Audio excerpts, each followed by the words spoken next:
Ladies and gentlemen, put your hands together for Mark Poulos!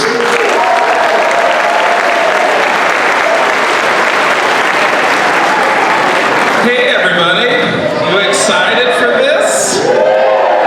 It's gonna be crazy. We got a lot of kids out here. I know a lot of parents just had a heart attack. A comedian before the magician? What's he gonna say? Don't worry. Alright. They picked wisely. Excited to be back in Madison, man. What a great town. It's it's a blast. I've been here for years. It's nice to be here. Michael will be out in a bit. I'm supposed to warm you up, get you laughing and such. I'm married. I got 2 kids. I got a 2-year-old and a 4-month-old at home, so things are pretty crazy. Yeah. When my wife got pregnant with our first daughter, it was a really exciting time. You know, it's exciting to have your first kid, and once all the excitement died down, I was like, honey, this is amazing, but I don't think you've thought about something. I'm 6'7" and 350 pounds. That's gonna be a giant baby. So, I might wanna stretch out. So, and thankfully for my wife, my daughter was early. She was 2 months early, but she was already 6 pounds and 20 inches long. Yeah. My wife looked at her and she was like, I can't even imagine taking that baby to full term. I was like, yeah, at that point, she'd probably just climb out her mouth. Giant baby! But I feel bad because she's got all my physical attributes. She's 2 years old, she's wearing 5 teeth. Her height, weight, and her head size is all in the 110th percentile. We took her to that 1-year wellness check. They're like, is she crawling yet? I was like, crawling? She just walked the dog.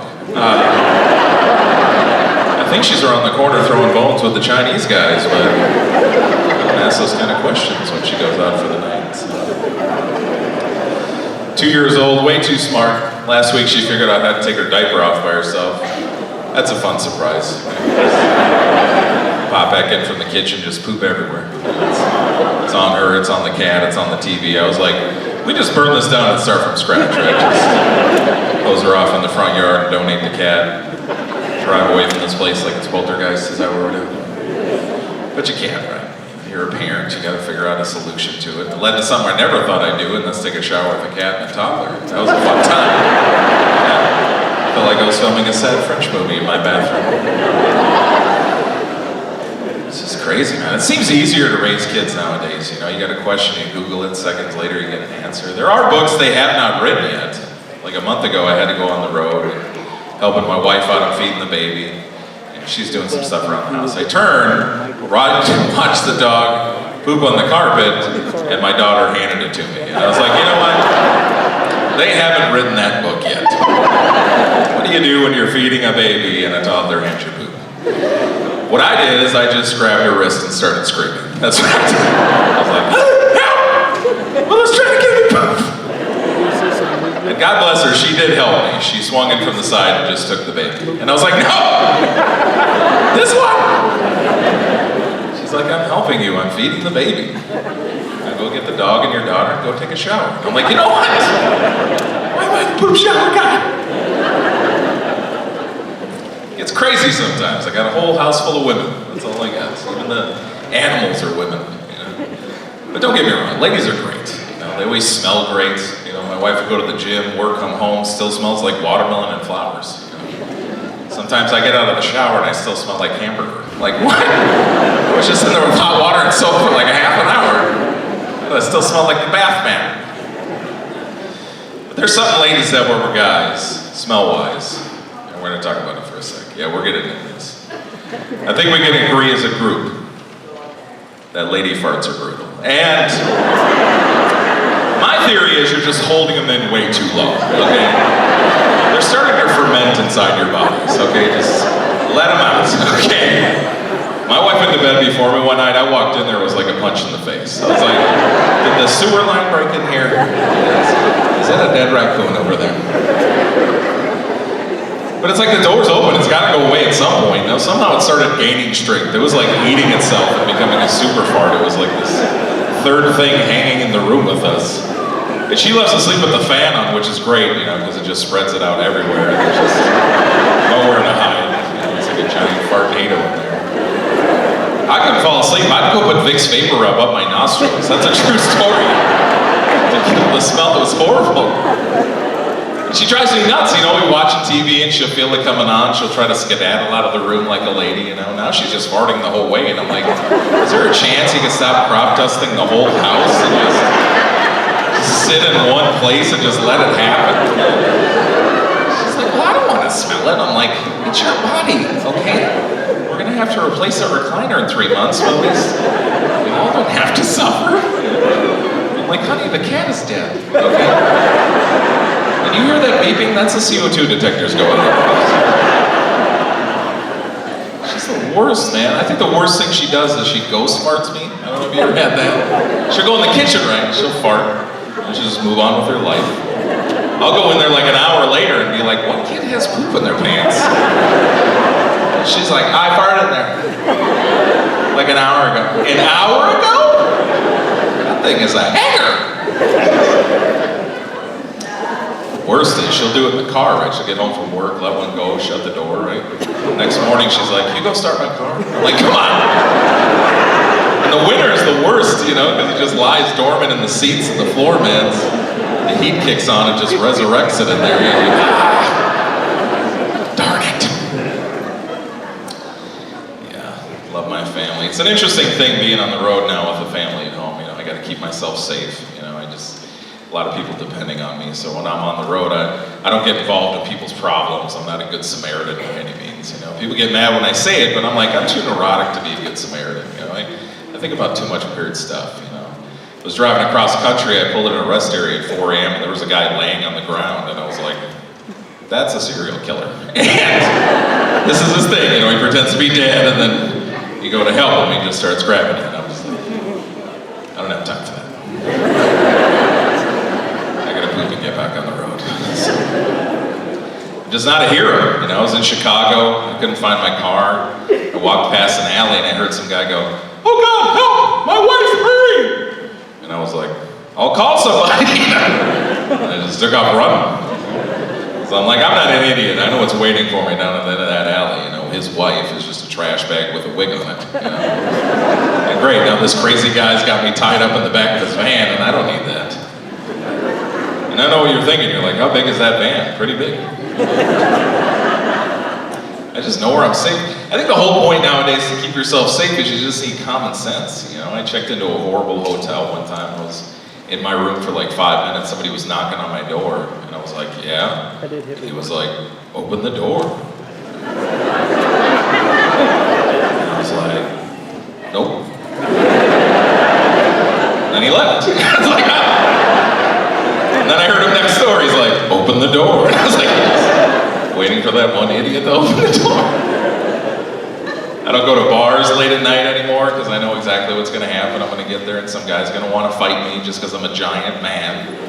And I'm still trying to figure out at what point in my life I became big game. You know, I walk into a bar and a bunch of eyes light up like, there he is. I've been waiting for this for 12 years. And it's even funnier when you get to know me, because I'm this big, but I'm very weak, and I'm scared of really silly stuff. I'm terrified of clowns and spiders, and God forbid a clown spider shows up, I would die. I've already seen it in my nightmares. He just zips into my kitchen in a tiny car and just starts juggling with his weird 8 arms.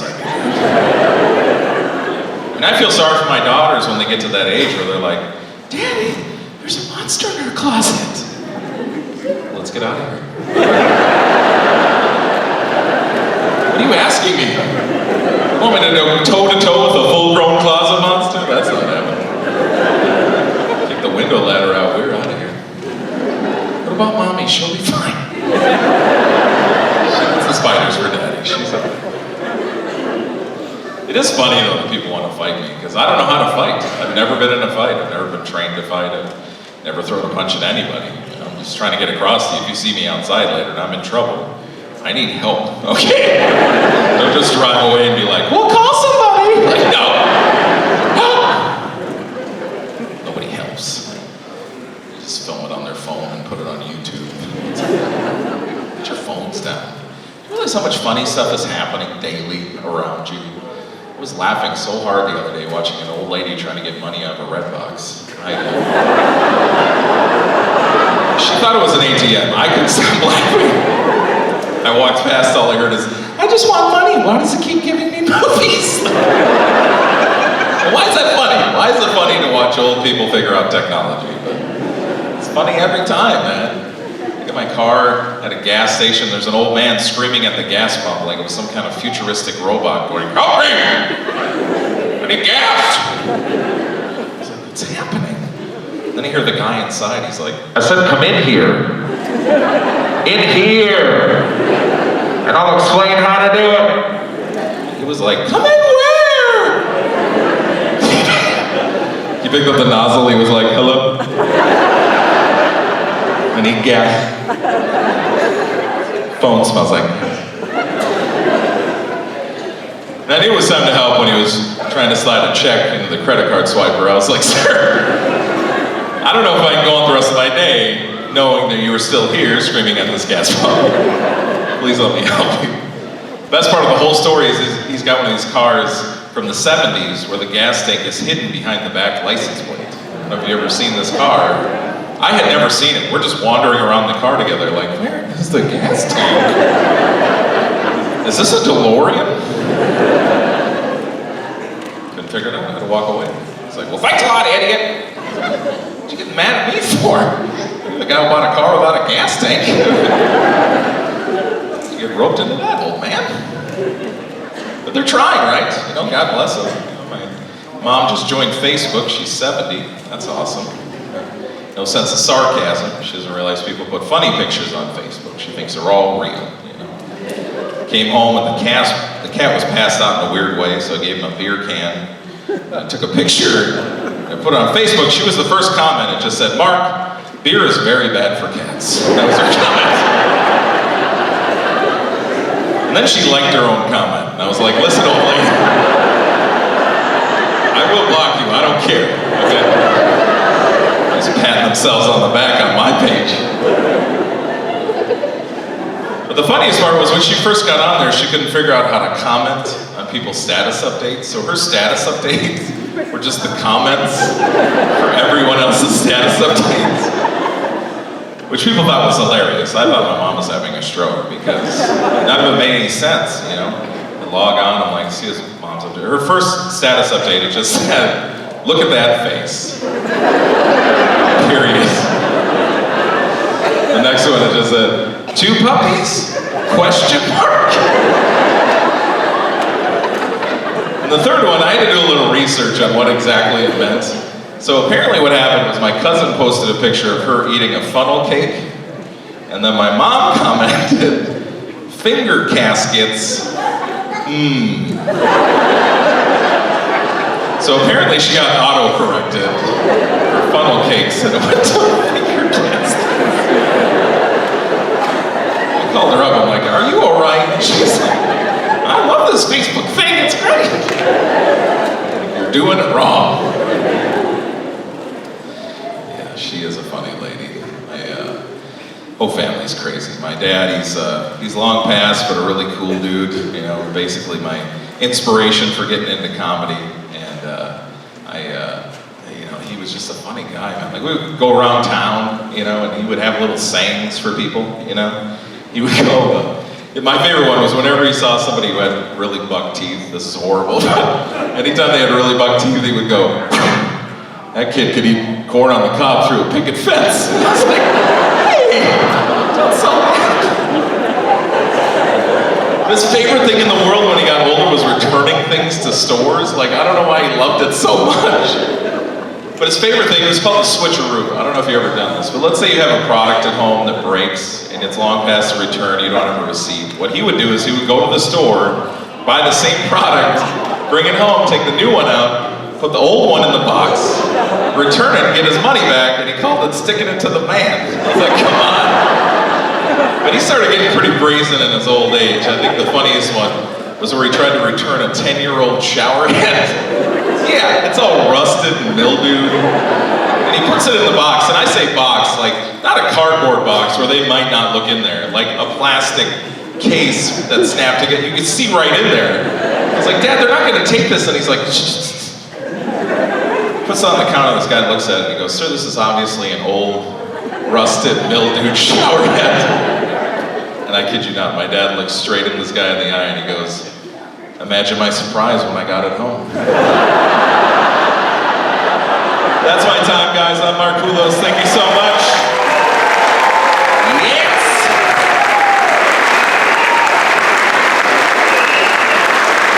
Better get excited. Your hands are about to be blown. You know this guy from his hit TV show, The Carbonaro Effect. He was just voted the #1 magician by the Academy of Magical Arts. Ladies and gentlemen,